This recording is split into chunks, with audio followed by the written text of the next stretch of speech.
బ్రాహ్మణుడు అని ఎవరిని పిలవాలి అని అడిగారు. అడిగితే వ్యాసుల వారు అన్నారు, ఎవరు బ్రాహ్మణుడు అంటే సంతోషోహి ద్విజన్మనాం. ఎంతొస్తే సంతోషం కాదు, ఇంతకన్నా ఎంత ఉండాలని సంతోషం. నా మాట పట్టుకున్నారా? ఇంతొస్తే సంతోషం కాదు, ఏదిస్తే అది చూసి అబ్బా ఇంతకన్నా ఏ ఉండాలండి అని సంతోషం. నాకు ఇది లేదని కాదు, నాకు ఏది లేదని సంతోషం. నాకు ఇది లేదు, మీకు ఇది లేదు కదండి అని ఎవరో అన్నారనుకోండి, ఆయనకి గుర్తొస్తుంది అది లేదంటాడేమిటి అంటాడు. ఏమండి మీకు ఏమి ఇమ్మంటారు? ఏమిస్తారు, నాకు ఏం లేదని, నాకు ఈశ్వరుడు ఏమి ఇవ్వలేదండి, నాకు అన్నీ ఇచ్చాడంటాడు.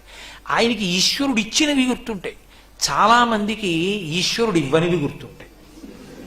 చాలామందికి కళ్ళు లేవు, మనకున్నాయి, అది గుర్తెట్టుకోడు ఈశ్వరుణ్ణి ప్రార్థించడానికి. వాడు 3 అంతస్తుల మేడ ఉంది, నాకు ఒక్క ఫ్లాట్ ఉంది. ఏడవాలనుకుంటే 1,000 కారణాలు, సంతోషించాలనుకుంటే ఒకటే కారణం, ఈశ్వరానుగ్రహం.